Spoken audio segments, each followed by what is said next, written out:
Raise the car and secure the front end with some heavy-duty jack stands, as well as firmly applying the parking brake and chocking the rear wheels. I've removed both front wheels, and this is exactly the problem that I'm experiencing in my car. So that you can see here, the front compliance bushing is completely torn, and of course this leads to front end slop and alignment issues, and even actually a clunking noise if it's worn out bad enough. So we're going to go ahead and start taking everything apart. Now, since I'm working on the driver's side wheel, I actually want to rotate the front knuckle to the far right to give me more clearance to begin removing the sway bar end links from the control arm. Turn the steering wheel all the way to the right, such that when I'm doing the driver's side wheel, that it allows me to have maximum access to the sway bar end links. Now, if you're doing the passenger side, you're going to want to turn the wheel all the way to the left. Now, prior to dismantling any of the bolts on our vehicle, we want to make sure that we want to thoroughly saturate the control arm bolts and all the pieces that connect to it with plenty of penetrating lube. So, of course, the front compliant bushing, there's a large 19mm head hex bolt. And then on the back side here, if you can sort of see it inside here, there's another one for the rear portion of the control arm. The two end link pieces, one that attaches to the sway bar here, and then the lower one that's attached to the control arm, as well as the lower ball joint right there. So what you want to do is soak them really thoroughly and give it at least 20 minutes, and then maybe in between that to give it another spraying just to make sure that everything has penetrated thoroughly. Now, one of the cheap tricks I like to use when I'm taking apart my sway bar end links, or any suspension components for that matter, is that I like to take my impact gun and just bang this piece loose so that it gets the nut off of the control arm, because sometimes they can be quite tight from factory. However, what we're going to need to do is we're going to have to use a 5mm hex, inside hex, to insert into the end of our end link, and then using our 14mm wrench to undo it. Now, worst case scenario is that if this gets all rusted out and you can't, you strip the inside of the hex hole, or it just simply won't budge, then unfortunately we're going to have to use a hacksaw and manually cut these end links off, which can be quite a pain in the ass if they're really bad. Now, how I'm going to get into this end link here is I'm going to use a swivel impact joint with a 14mm short socket on the end, just to break it loose like this. Once that's been loosened, we can then go ahead and take our 5mm hex, just confirm that size for everyone here, 5mm,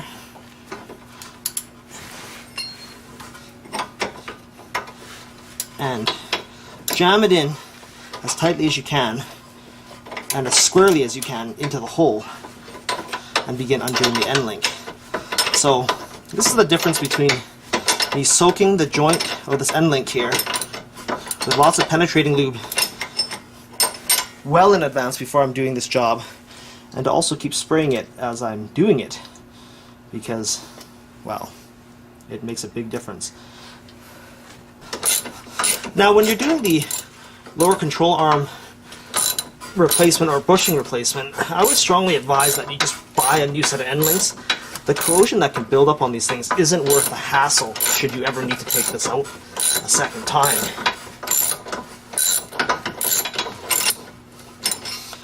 And so that's how you remove it, like this. Now, I'm not going to necessarily remove the upper portion just yet until I've actually had a chance to remove the control arm, so it'll give me more clearance to take that out. Now, the next component that we need to remove is this cotter pin that's securing this lower castle nut. And how we can do this is that we can actually push this open end of the cotter pin, or sort of this sort of rounded edge here where the wire is, push it forward and then undo the locking hook, and then just pull it away and remove it from the lower ball joint. Using your 17mm socket, you can either use an impact gun or a ratchet. You just want to break this lower ball joint nut loose. Now, you don't want to actually completely remove it, But what you do want to do is that you want to expose the lower portion of the ball joint that goes into the knuckle, and just get some of your penetrating lube and thoroughly spray some up inside to help the joint come apart easier. Now, we don't want to completely remove the lower ball joint castle nut here, but in fact, once we spray the penetrating lube up inside, we want to actually use our hands and just screw it in such that the actual threaded portion of the ball joint just begins to protrude from the top of our castle nut. And so what I mean by that is, if you can see in the video that there's no exposed threads, but I've essentially increased the surface area in which our ball joint press can make contact with, so that it doesn't mushroom the head of the lower ball joint, which is technically not serviceable by Honda definition, as well as not damaging the castle nut, you know, should we have it out too far like this, and it can actually bend the little raised portion of the nut. So you just want to have it such that the center portion is just sticking out. Now, the next thing we want to do is we want to take a flat bladed screwdriver, and we just want to pry up on our boot very carefully here. Now, the reason why is that I find that with the ball joint separator or pickle fork or whatever people want to use to separate these joints, often pinches this rubber here and then tears the boot, and then now you're going to have this grease leak over time where salt and dirt and sand can get inside and then wear the joint out. Now, you need not worry that some grease is going to squeeze out, because it will. It's filled with grease. Not a big deal. I'd rather you not puncture this rubber boot than anything else. Now, the ball joint separator tool I'm going to use looks like this, and you can actually obtain this from your AutoZone or Harbor Freight, and it's a fairly simple tool. It operates like this, where when you're turning this bolt, that it applies pressure to the bottom portion of our ball joint and then basically presses it out like this. So what you want to do here is you want to carefully make sure that this inside portion is lubricated with some grease. So as you can see here, I've actually got some grease kind of squirted on there, and I'm just gonna very carefully just wiggle it back and forth like this to allow it to slide in freely underneath that rubber boot. And that's why you had to separate it with your screwdriver tip, and then making sure that the finger portion makes secure contact with the bottom of the joint. I'm just giving you guys a side profile view of what that would look like. Now, to separate the ball joint, you want to make sure that it's pressed on properly, and then we're going to go ahead and begin hand tightening our tool. Now, you can do this using a wrench and a ratchet, and it takes forever, or you can do what I do and use an impact gun to drive it down to expedite the process. Now, the other reason why you also want to leave that lower ball joint nut on is that when we actually separate this joint, you don't want the control arm that slides off of the bolt to strip the threads, so that helps add a little bit of protection to it as well.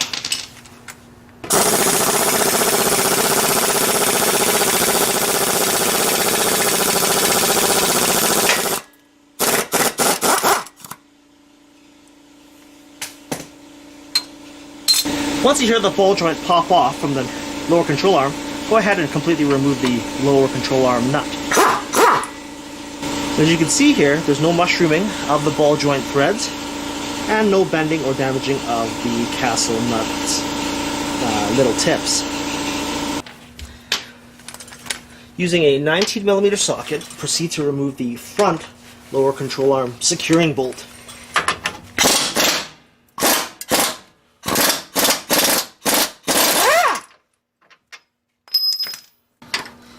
So now, we can go ahead and begin undoing the rear lower control arm securing bolt. And using a short, shallow socket and a 1/2-inch drive ratchet, and preferably an extension pipe, you want to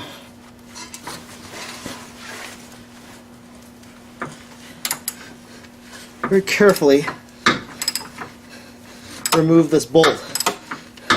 Now, I should mention that to remove the rear control arm bolt on the right hand side is a little bit more challenging than it is to do so on the driver's side, because at least here the oil pan clearance allows me to get my ratchet in quite easily. On the passenger side, the transmission's in the way, so you'll find that you can only move like your ratchet one click at a time to remove, and it can be a little bit more time consuming, but not necessarily arduously difficult. Now, as you're undoing these bolts, it always helps to regularly apply some penetrating oil just to make sure that you're not stripping any of the threads.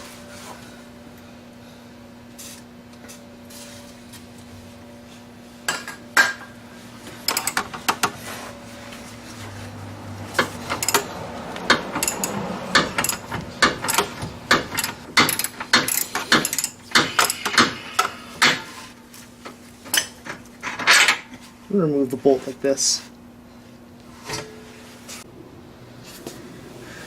Now, to remove the lower control arm, it's a fairly straightforward process at this point.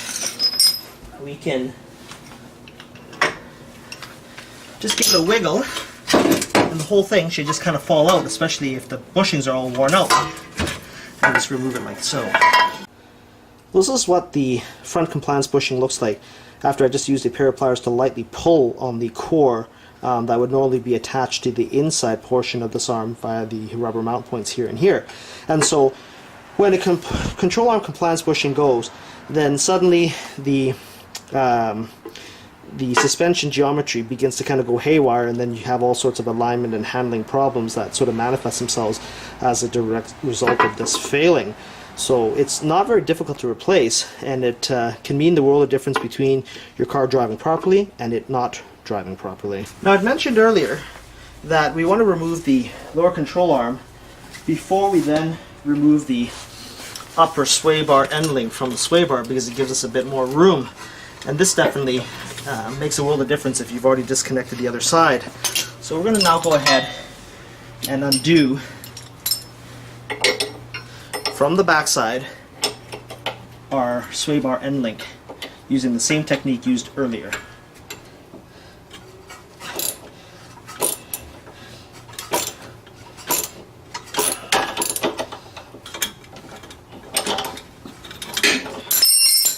Unfortunately, in my case, there was not enough corrosion to permanently seize these bad boys inside the threads. But as you can see, there's a fair bit of corrosion on the ends of these things, or at least in my opinion there are. It was a pain in the ass to take out. Now, prior to doing any reinstallation work of any bolts and fasteners on your vehicle, it's always good practice to make sure that you use a product like this called copper anti-seize, made by Permatex, or the gray graphite variation. It doesn't really matter. But the key thing here is that when you coat all your fasteners with this stuff, that it prevents it from corrosion, and it also acts as a lubricant to help make the reinstallation process that much easier. Now, for example, on our lower control arm bolts, you know, they're exposed to all sorts of salt and water and all sorts of disgusting things on the road that can cause them to have quite a bit of corrosion buildup. So another good thing to do is to thoroughly inspect the bolts to make sure there's no excessive corrosion built up on the bolts, as well as making sure that the threads didn't get damaged during the bolt removal process. Now, this also applies to sway bar end links, lower ball joint threads, anything that's threaded and metal on metal contact that's not, like, once it's screwed in doesn't move, should be coated with this. So what I do here is I inspected my screws already, or my bolts, and everything looks good. Now I'm just going to apply a generous amount of this compound onto the bolt. Now, the other thing I want to mention here that'll be easier to show you here than it is under the vehicle is that you'll notice that the lower control arm securing bolts have this non-threaded taper on it, and that actually is an alignment taper, so that if you're trying to get your control arm in, that if you just use your hand and press up firmly and then give the control arm a wiggle while you're pressing, that this bolt will actually seat properly in the threads, and then you can begin hand threading it, not tool threading, but hand threading it back into the body, the frame threads, without risk of damaging anything. So it's great if you've got one of those stubborn control arms that won't line up properly, that you can even actually use a hammer and just gently tap it, and these tapered edges on the bolt will help push that through without screwing up the threads. Now, to reinstall this control arm, because we have a new compliance bushing installed, it can be actually quite stiff to try to get it in the same way of how it was removed. So what I find is that it just helps to just directly press the front portion of the bushing all the way into the frame, And there's actually enough give on the bushing where you can kind of flex it down and go underneath the knuckle like this. And then ultimately have it slide into the back frame channel. Now if it doesn't want to go in on the rear side, you can actually use a mallet like this and just give it a few gentle taps while pressing in to get everything to line up. Now you may need to do some back and forth tapping with your mallet and even maybe use a pry bar to get things lined up, but once you have things generally aligned properly, you can then go ahead and then carefully use your mallet again to tap the sort of self-aligning screws into the frame.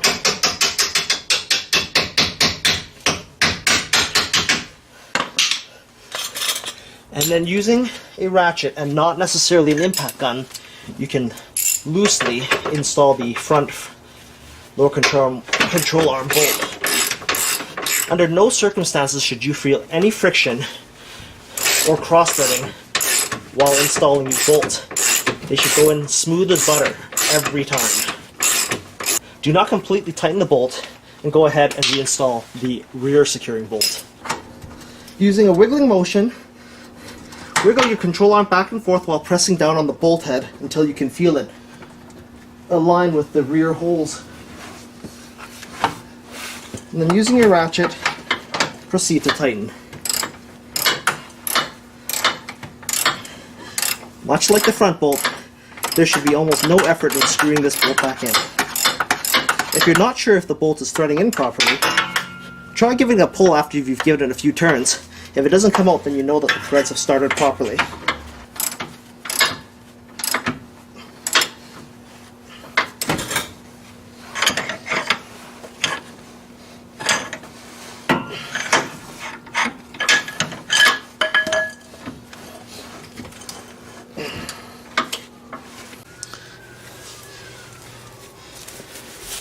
Once the rear lower bolt has been tightened securely, go ahead and tighten the front bolt completely.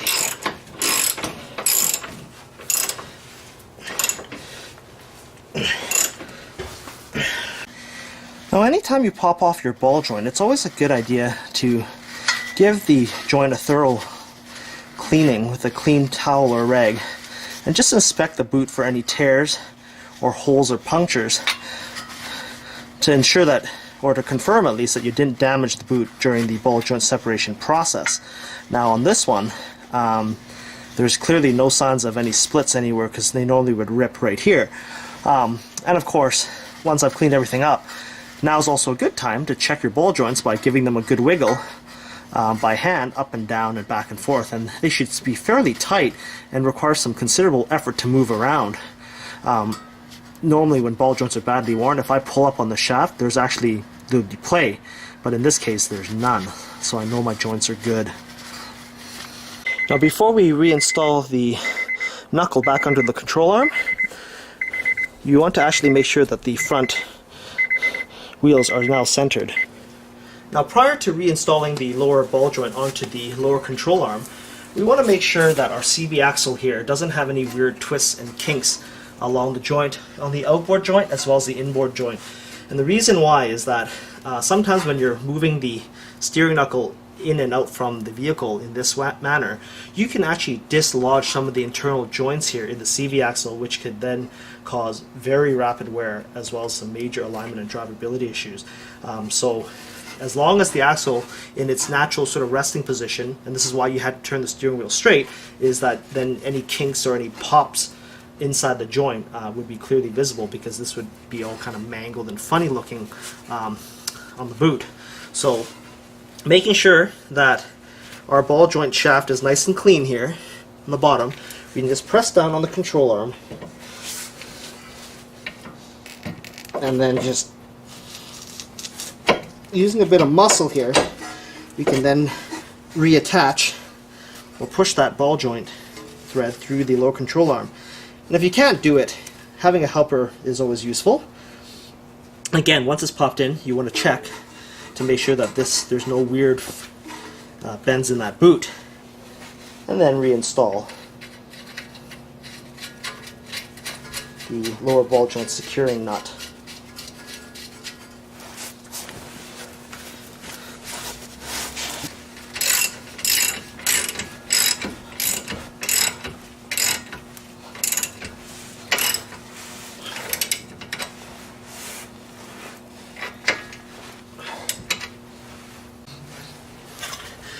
Reinstall the lower ball joint securing cotter pin.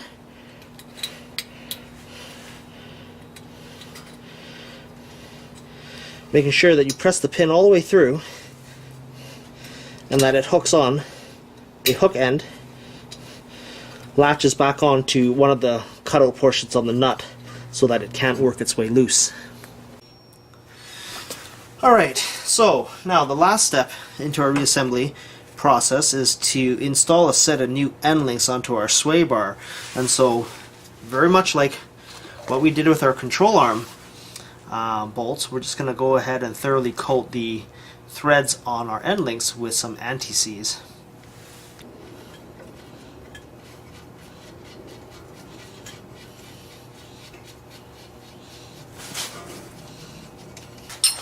Once we've hand threaded the nuts on, we can now go ahead and just hold the center core of our end link and proceed to just hand tighten them. Now if you find on the driver's side that you have a lot of trouble trying to tighten the inner, the back side of the sway bar end link, it sometimes helps to get like a wrench set like this, which is called a stubby wrench, and by comparison it's considerably shorter than a normal sized wrench. And so I find that having a set of them often helps when you're in a tight bind.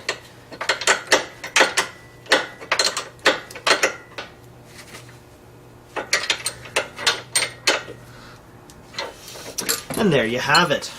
So as you can see from my video, removing and replacing your lower control arm on your 7th generation Honda Civic or 2nd generation Acura 1.7 EL is a fairly straightforward process. I've used a few basic hand tools, and fortunately I've got access to some air tools that helped facilitate the removal and reinstallation process. So basically the procedures for the passenger side is exactly the same. And while I was doing so, I was also able to replace my suspension sway bar end links with some new pieces that are actually better quality than the factory Honda ones. I just want to mention that once you've tightened everything down on your suspension, that you ensure that you book yourself an appointment to get an alignment done on your vehicle, as the geometry of the suspension is now where it needs to be, and of course